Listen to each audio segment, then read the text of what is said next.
Welcome to News and Views with the Mayor. I'm Harvey Persons, Mayor, City of Douglasville. Excited to be here today and talk with you a little bit about some of the topics that are going on in downtown Douglasville.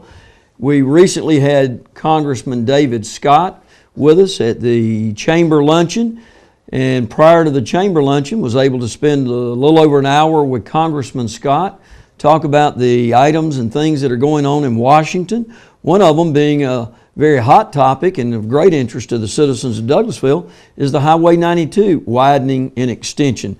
That's a project that we've been talking about for the better part of 30 years in Douglasville, and it's about to become a reality. As a matter of fact, the that's right, I said $95 million that it's going to take to widen and extend that road is already committed. But one of the things that we had a conversation with Congressman Scott about that was to be sure that those committed dollars stay committed and we get those here in downtown Douglasville. The right-of-way has already started being purchased by the Georgia Department of Transportation, and we are going to stay on top of that project to make sure that it is completed so that we can continue to bring economic development and jobs to Douglasville for you, our citizens. Another item that is really a hot topic and hot off the press is the LOST negotiations. You ask yourself, what is LOST? We didn't know anything was LOST. LOST stands for Local Option Sales Tax. That was a tax that the voters voted to impose upon themselves back several years ago. It allows us to add one more penny to sales tax purchases so that people from around the Douglasville area and the region, as they come to Douglasville to shop, that extra penny helps defer the taxes that you would have imposed on you for property taxes. And you ask, well, a penny, it can't be that much money. Give you an idea of how much it is. Over a 10-year period, we're talking about approximately $250 million that additional one penny at the cash register generates. Now, what amount of money does that mean, or does that mean to Douglasville? That's what we've been doing when I talk about the LOST, Local Option Sales Tax negotiation. It amounts to $65 million for the city of Douglasville. We've been in the negotiation process. It was started about a month before I came into the office. We've continued that process for the last 8 months, and we're able to successfully negotiate a settlement on the equitable sharing and split of that tax revenue. I want to commend our chairman, Tom Wortham, who I've been negotiating with for the past 8 months. Also the mayor of the city of Villa Rica and the mayor of the city of Austell, who is Joe Jerkins. The mayor of Villa Rica is Jay Collins. And want to congratulate all of them, applaud them, and thank them for us being able to successfully negotiate, come up to a settlement, and then not have to go to court, spend additional taxpayer dollars to come up with a court settlement. So very excited about that. And as I get ready to wrap up this introduction process, I want to talk a little bit about the new conference center that we're building in downtown Douglasville. This morning we have with us Miss Marcia Hampton, who is our Community and Services Development Director for downtown Douglasville, who's been working on this project for the better part of 2 years now. And I have her with us this morning, and we're going to move right along, get into the interview process so that you find out all there is to know about the new downtown conference center that's going up. So with that, let's move on into our introduction. I want to welcome Ms. Hampton, introduce her to you, and talk about the new downtown conference center. Douglas County and Douglasville, you guys on the move. We want to stay there. Companies are coming out here. You got Google out here now. I mean, who'd have thought? You got Medline, Quaker Oats, a lot of companies coming out here. Well, that's the thing that we have now. And it's because you got the vision and you got transportation and you're opening up these routes so traffic flows. I think you're seeing a spirit of cooperation with the city and the county moving forward. Yeah. When we first got myself as the new mayor, new council members, it takes a little time to get adjusted to that. We've gotten that. Council's working well together. We're working well with the county. I don't know if you saw the press release the other day where we have signed our lost agreement. We were able to negotiate that. County, Villa Rica, Austell, and us, it took a little time to negotiate it with the renegotiation of the proceeds, but we were able to get that finished and without having to go to court and let some judge do it. So that's a part of that spirit of cooperation we're fostering and moving forward, and want to communicate that this is a place to come to live, to bring a business, and to be a good environment to live in. Excellent. And like I said, it's like if we invite you out and you've got two houses to go stay with, and one of them they're bickering and fussing and fighting, but the other one over here is harmony and they're working well together. That's what I'm going to. Yeah, that's where you're going. And that's what I'm saying, and people don't understand that. And I got other areas out there that I tell the same thing, man. Y'all, you know, people look, and dollars are getting more and more scarce. But like I say, you all have got yours.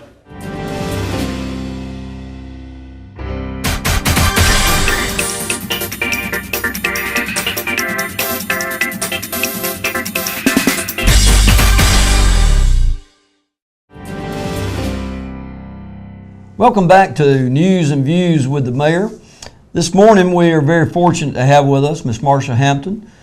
Ms. Hampton is our Community and Services Development Director for the City of Douglasville, and I'm going to brag on her a little bit here now. And she blushes a little bit every time I do this. But we are very fortunate. Ms. Hampton is one of only 9 that has the certifications that she has in the state of Georgia.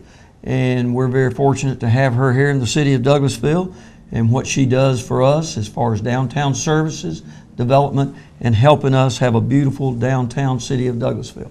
Good morning, Marcia. We're glad to have you this morning. Thank you for having me on your show. Well, thank you, and I appreciate you being here.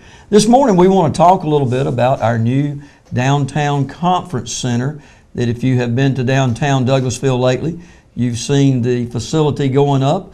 We have approximately, I believe we're going to have about 39,000 square feet under roof. And Ms. Hampton has lived with this project for the better part of 9 months during construction and development, but it goes back, I guess, 2 or 3 years prior to that? 2 or 3 years prior to that, and probably if you talk to our city manager, he'd say far beyond that, when initially the city levied the tax to support a conference center operations with the city. Okay.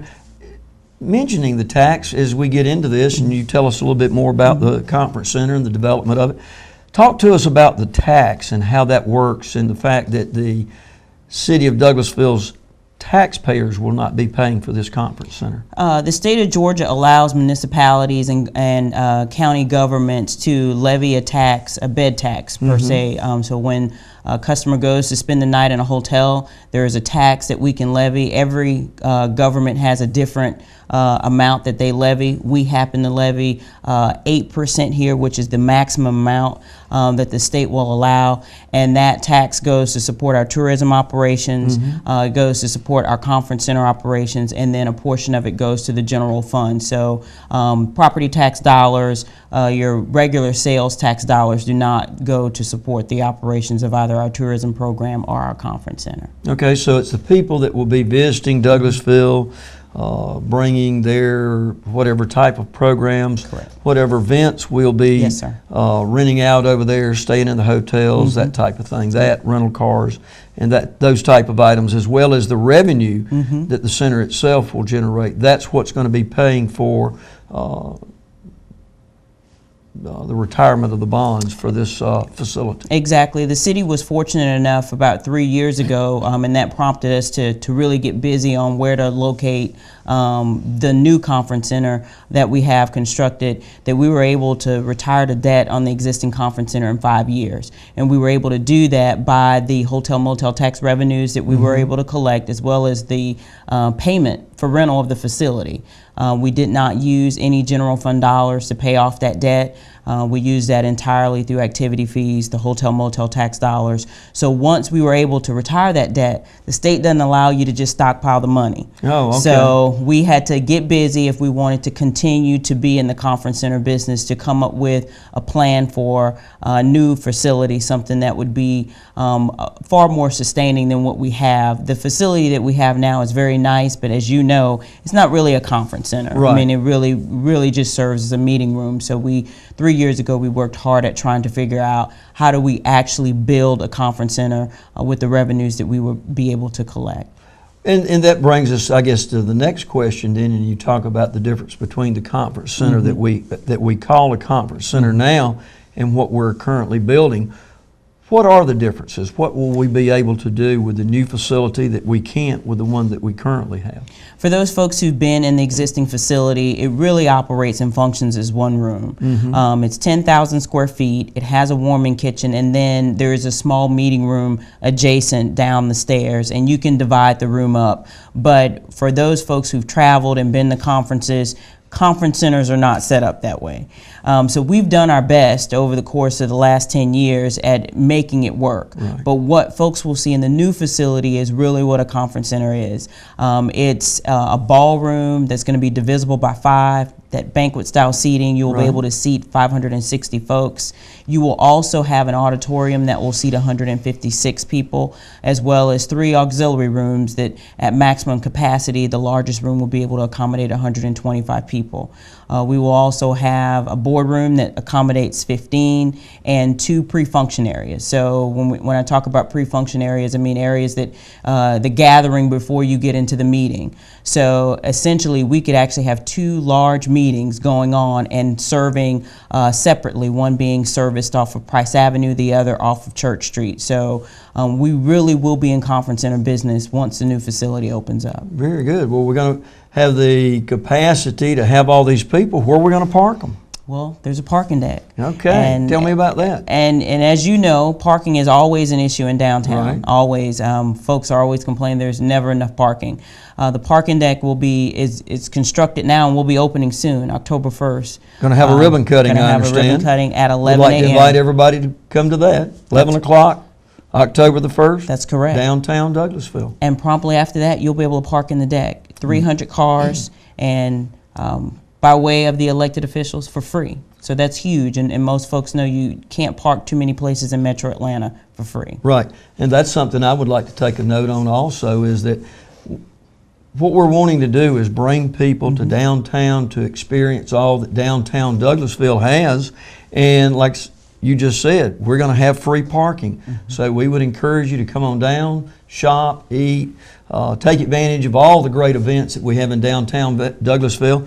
And if you have a wedding, conference, something of that nature coming up, we would encourage you to talk to, who would they need to call now to book have a booking at the new conference center? Jennifer Bean, she recently had a title change. She was conference center manager, but most folks who book with us know her. She books all the city facilities, and she will continue in that role. I think that's beneficial for us as we continue in our business of managing meeting space, to have a one-point person that you can call at the city that will be able to direct you to any of our facilities. So I think after the conference center is built, I would say we should be proud enough to say that we have something to accommodate everyone at this point. Great. Well, with it being a conference center, I know people are going to be eating and that type of thing. So how are we going to feed those people? Well, what's different from our existing facility, where if you've booked before, you were able to bring in your own caterer, we will have an in-house caterer. Okay. I know, there's been a lot of talks and conversations all across the city about the decision to do this, but when you look at the models of conference centers, that's just the way they operate. Right. So it's going to be a little bit different from what we've done. If you go to the International Convention Center in College Park, you go to the North Georgia Trade Center, any of these places around, they have an in-house caterer. And the purpose is, when you service large events, you need someone that Jennifer Bean, who manages the facility. They have a one-point person. Typically, larger corporate groups, they're calling in. They don't want to have to look down a list of caterers. What they're going to want to do is have a one person that they contact that can give them a menu. They choose their menu, and we basically can service them at that point. I feel as though our staff is going to be very aggressive about bringing in those conferences. That's where we want to be. That helps to sustain us. That helps to bring in the overnight stays. Weddings have been awesome business for us, and I think that we'll continue that. But I think as we move forward and we look to grow, small to medium-sized conferences is where we need to be, and an in-house caterer is a key component to that. Carroll Park's caterer, who is the 4th largest caterer in Metro Atlanta, has been selected by the elected officials, and I look forward to a partnership with her that we can build the relationship here to make this conference center the best in the West Metro area. Well, you mentioned that and the selection process. Talk to me and our viewers a little bit about that process, and explain to them that we didn't necessarily just go to the yellow pages and go down and pick one. And talk just a little bit about the process, if you will, and then also elaborate just a little bit more on Carroll Parks and her acclaim throughout the Atlanta metro area, if you would. What we did, I had to do a lot of research, and I looked at facilities like the Classic Center in Athens, the International Convention Center, true conference centers, to figure out, okay, what steps that you take to build your operations. And these facilities have been open for a long time.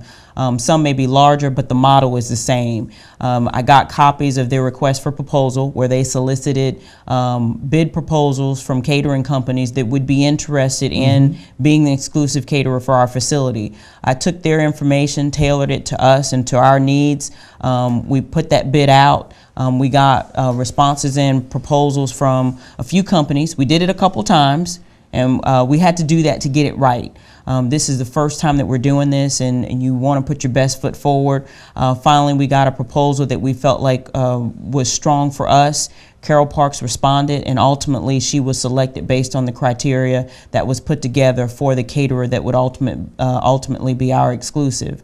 Carroll Parks, as I mentioned earlier, is the 4th largest in Metro Atlanta. She is very well known. She admittedly does not have a ton of business out here on the west side of Metro Atlanta. Most of her business is on the north side. She only has one other exclusive operation, and that's at a cafeteria in a Midtown office complex. But she has her own bakery at her facility in Cobb County.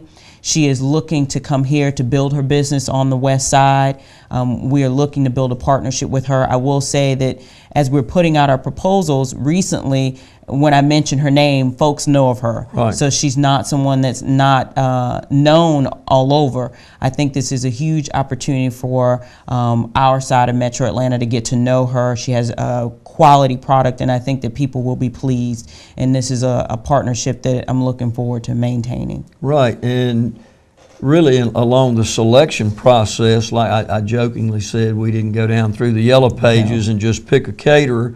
And it was a very exhaustive process. As a matter of fact, several of the council members went to some of the events that she was catering to get a kind of a taste of that experience. And then they actually came out and did a little event for us so that we could sample the quality of the food, see the presentation. And she is, from what I understand, acclaimed throughout the metropolitan Atlanta area. And has been in business, I believe, since the late 60s. So she's not a newcomer to the food service business. Not at all, and a very charitable person. Right. She works with the Red Cross, United Way, and several other organizations. So I think she's going to be a very strong partner in the community. I would encourage those who can come to the ribbon cutting on the 1st to be there. This will be her first introduction to the community. She will be catering that event.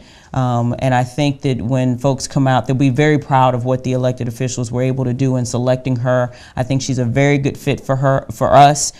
She's not too big. She's not what most folks might say is buckhead, but she fits with us, and she has the knowledge and the experience in the field that will help us to grow. Because despite us being in the conference center business for 10 years, we've never been in the food service business. So in order for us to be able to grow and excel, we need someone with that kind of experience to help us in that process. And that's something I'd like to add, is that when we were looking for a caterer, we were looking not just for someone that could provide food service and catering, offering, but somebody that would be a good fit to our community and would be a good, what I would call corporate partner, somebody that would take an active role in the community.